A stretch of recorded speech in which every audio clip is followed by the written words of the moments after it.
So Genesis chapter 18 is an interesting chapter because we learn about three men that appeared at Abraham's tent in the middle of the day. And I think that it's definitely significant that they appeared in the middle of the day, because sometimes God will interrupt what we're doing and what we are, have planned, and see if we are receptive to him and if we will listen to him. So the three men appeared at Abraham's tent in the middle of the day. It's the hottest time of the day. And that's when they arrived. Verses 3 through 5, Abraham wanted to serve them by washing their feet. And so people back then traveled by foot. They walked a lot. So it wasn't like today where everyone has cars and, well-made shoes and everything's paved. They walked on dirt roads. So everyone had pretty dirty feet, I would imagine. So washing someone's feet would have been a very humble thing to do and a very noble thing to do. And Abraham saw the significance with these three men, and he wanted to serve them by washing their feet. And verses 6 through 8, Abraham hurried and gave them his very best. He told everyone, hurry, hurry. He had a sense of urgency. He didn't wait around. He did it right away. And the question I have to ask you is, are we serving our best? And that is everywhere. Are we doing our absolute best at work, at home, etc.? Are we giving our best? Monetary giving with tithes and offering, and even giving to others.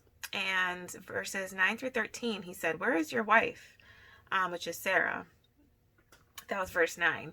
And that reminds me of the Garden of Eden, where God asked them, where are you? And, they were hiding from God.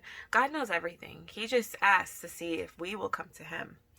And so I guess that the three men were the Father, the Son, and the Holy Spirit. But later on, you'll see that I actually changed my thought process on that. But, I was kind of wondering, who are the three men? And I already said this, but God knows all. He asks for us regardless. And the man, he said that Sarah will have a child in 1 year. And if you remember, I believe it was the last chapter, Abraham, God told Abraham he would have a son in about a year. So this is probably around the same timeline, because when he told Abraham that in chapter 17, Genesis 17, Abraham laughed because of how old they are. And the same thing happened this time. The man said that Sarah will have a child in 1 year, which is God. One of the men is God. And Sarah laughed. She laughed at the idea because she was so old. And I said that here, Abraham laughed at that idea as well in Genesis 17 and 18. And perhaps that's why Isaac's name, I looked up the meaning of his name, it means he laughs. So they both laughed at the idea that Isaac would even ever exist, but they were wrong, because we'll find that out in chapters to come. And one thing I want to ask, has anyone laughed or doubted a plan that God put in your heart for your life? Have you laughed at a plan that God put in your heart for your life? I know I have. I've definitely been there. I mean, I've even doubted it myself, things in the past that's happened in my life, but that's okay. People can laugh and they can say what they want. But when you have a knowing and a promise from God, he will definitely deliver on it. God asked Abraham why she laughed at the promise, as nothing is too difficult for God. And then, I don't know, I feel like this next part of the chapter was kind of funny to me, but verse 15, Sarah became afraid and she lied that she didn't laugh, but then God said that she did laugh. And it was funny because I don't know why Sarah thought that she could lie to God. God knows everything. He sees all. I mean, we do the same thing, right? If you think about it, we kind of feel like we can put on a show at church and act a different way at home, but God sees all. He sees everything. He knows your innermost thoughts. You can't hide from him. So even, I think the verse actually said that she laughed to herself. Even if it was like a quiet laugh, I don't know, or if she laughed in her head, whatever it was, God still knows all. And so I don't know why Sarah decided to lie to God. You can't lie to God. So I thought that was kind of funny. And then verses 16 through 19, God knew that he should conceal what he had planned for Sodom. So the three men left upon the road, and Abraham was with them. And verses 20 and 21, God wanted to wipe out Sodom and Gomorrah because they were sinning so much. And then Abraham and God had like this back and forth.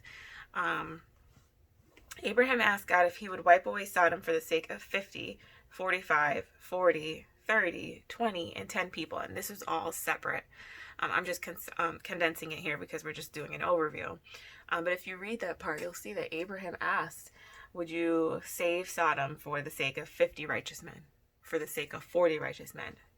30, 20? And God said yes. If there are 20, if there are 50, 45, 40, 30, 20, 10 righteous people who were in Sodom and, in Gomorrah, God would spare them. And so I went online. I actually Googled what, people who actually study the word in depth. The two men were actually angels who visited Sodom in Genesis 19, which we haven't read yet. But and the third person is God himself. So that's who that was.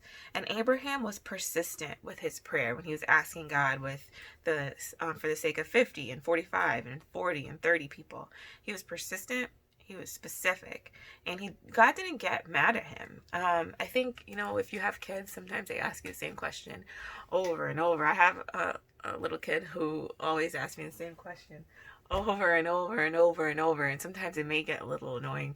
But God is so patient with us. He didn't get upset or angry. He just simply answered yes or no.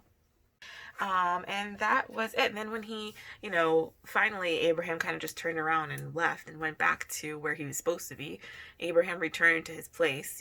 That's another, I guess I just thought of, that's another kind of lesson we could learn as well. Was Abraham even supposed to be on that road with them? Or should he have just stayed in his tent in the righteous place that he should be? Notice that whenever Abraham leaves Canaan, where God told him, whenever he gets outside of where God told him to be, then he ends up in situations that he probably shouldn't have been in. So I guess that's another lesson from that. But that's all I have for Genesis 18. I thought it was a really interesting chapter, especially the part where Sarah lied. I thought that was so funny. I don't know why, but that's it for today. Thank you so much for watching, and I'll talk to you next time. Bye.